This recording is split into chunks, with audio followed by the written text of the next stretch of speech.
Podemos definir clássico como uma obra que ultrapassa o período que ela foi feita. Ou seja, gerações futuras também gostam e admiram das histórias que tanto encantam uma geração.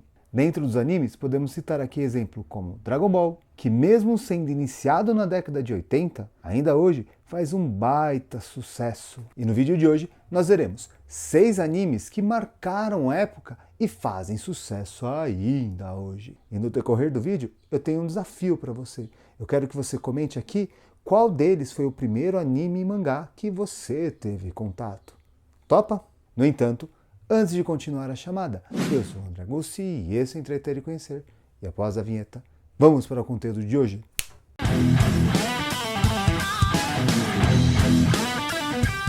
E o primeiro clássico entre os animes e mangás que eu quero trazer aqui é justamente Dragon Ball, como eu já disse na introdução. Essa obra não só fez sucesso com seu público, tal como com os mangakás, se tornando tendência para os shonens seguirem futuramente. Dragon Ball, ele inova em vários sentidos. Primeiro, ele traz uma leveza dentro de sua história, misturando assuntos sérios com alívios cômicos.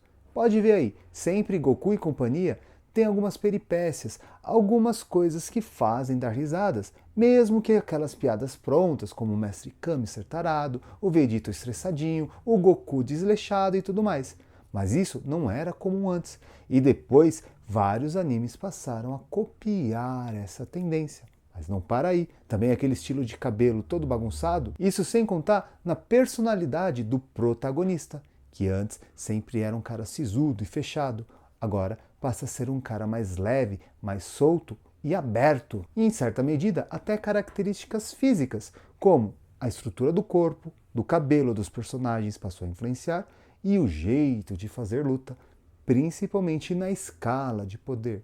Tudo bem que essa última questão aqui já está saturada hoje, mas Dragon Ball inovou trazendo isso para o público. E por isso que eu quis trazer o Dragon Ball como primeiro, porque ele não apenas ainda faz sucesso hoje na década de 2020, como também influenciou várias outras gerações de animes e mangás a seguir. Vocês verão nos próximos que eu trarei aqui.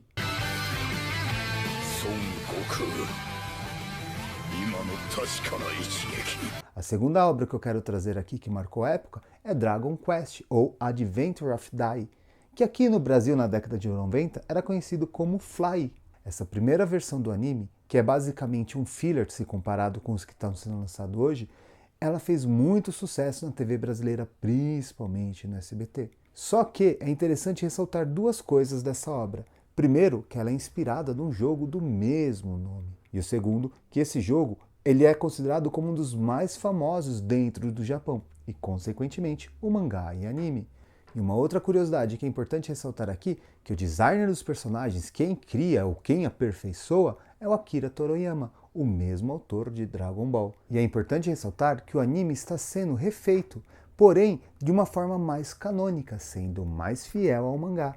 E está sendo muito interessante porque eu sempre quis acompanhar de forma mais profunda o Dai. No entanto, aqui no Brasil a gente tinha um problema de continuidade dos episódios, porque sempre eles paravam de publicar no meio da obra.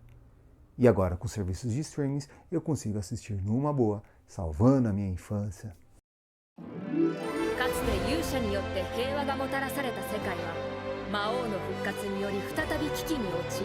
E a terceira obra que eu trago aqui é One Piece. Aí você vai falar, peraí, One Piece começou a ser publicado em 1997.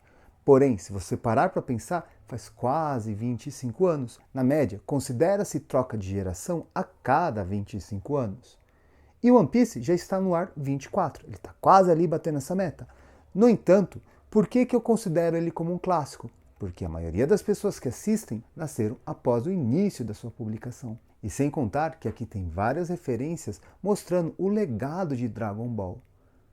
Olha o nome do protagonista, Monkey D. Luffy. Porque o Goku ele vira macaco, e o nome aqui, Monkey, pegou?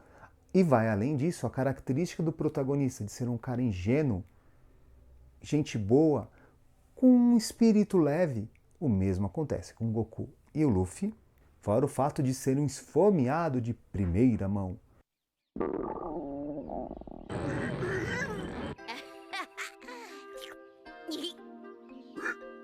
É importante ressaltar um ponto que começou em Dragon Ball e é presente em One Piece, que é valorizar o rival. Antes, o rival era só mostrado como um cara do mal. A partir de Dragon Ball, isso daí muda também nos animes, porque ele põe um flashback, põe um know-how, por que que eles são vilões e por que que eles fazem isso. E One Piece pega essa essência também. Afinal, a gente muitas vezes se afeiçoa com um vilão ou outro de Dragon Ball ou One Piece. Em One Piece, basta ver a popularidade que o Doflamingo tem, tendo inclusive aqueles bonequinhos de fan art. Mas a grande questão é que esse fato de superconstruir o vilão, quando o protagonista consegue derrotá-lo, dá aquele gosto de bem que eu queria ter visto esse socão.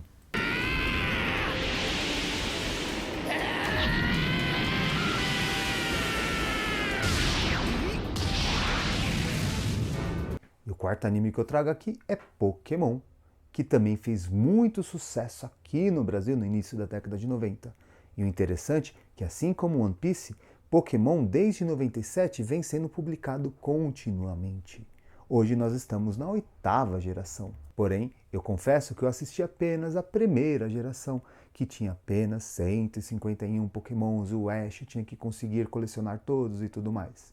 E assim como Dragon Quest, Pokémon também se super popularizou devido ao jogo. Eu mesmo, aquele joguinho lá do Game Boy, eu era super engajado nele.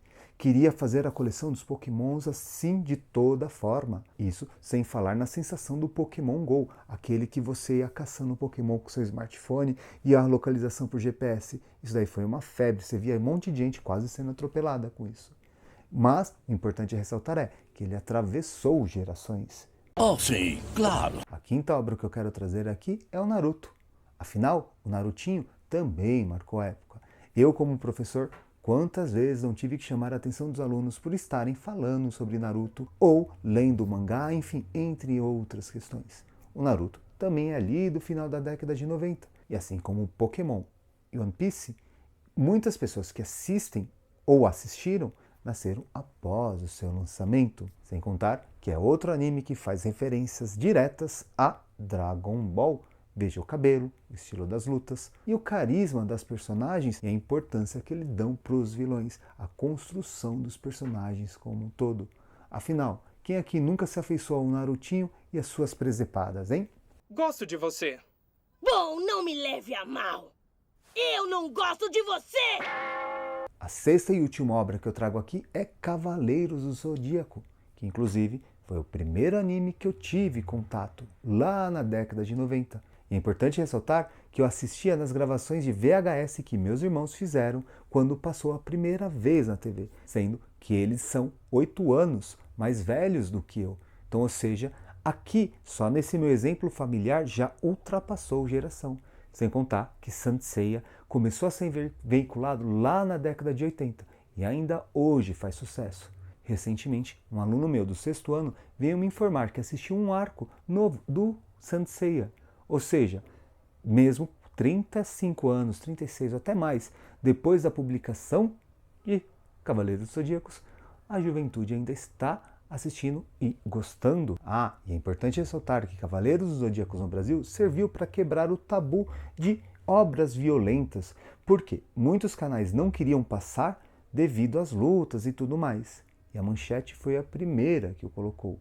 No entanto, a violência que tem ali não é barata. Sempre tem um propósito, eles estão lutando por um bem maior. O sucesso de Cavaleiros do Zodíaco foi tão grande que era o máximo você ter um bonequinho do Cavaleiro de Ouro do seu signo ou dos principais Cavaleiros de Bronze. Eu mesmo tinha um de Leão e achava o máximo como criança. Isso sem contar nas inúmeras brincadeiras que a gente ficava brincando ou brigando para ver quem seria o personagem. O meu, inclusive, era o Ikki de Fênix. E o seu, qual é que era, hein? Eu sou o Ikki, o Cavaleiro de Fênix. Eu renasci das cinzas para viver uma outra vida. Então fica assim. E aí, qual desses 6 clássicos marcaram época para você? Não deixe de compartilhar aqui o que mais chamou a atenção nesse vídeo ou alguma curiosidade extra que você queira trazer. E para fechar aqui, eu quero fazer a sessão Merchan. Se você quer aprender a desenhar de uma forma simples, rápida e direta, super indico o curso do Manin Arts, pois ele vai te mostrar de uma forma muito objetiva como desenhar seus personagens de animes favoritos. Eu fiz e aprovo. Qualquer dúvida que você tiver, é só me chamar no direct no Instagram lá que a gente conversa. E por último, a seção agradecimentos, que vai a Lilian na ajuda e estrutura que ela me dá como canal. Muito obrigado, amor. E lógico, não poderia deixar de agradecer a você que assistiu até aqui. Muito obrigado e até a próxima!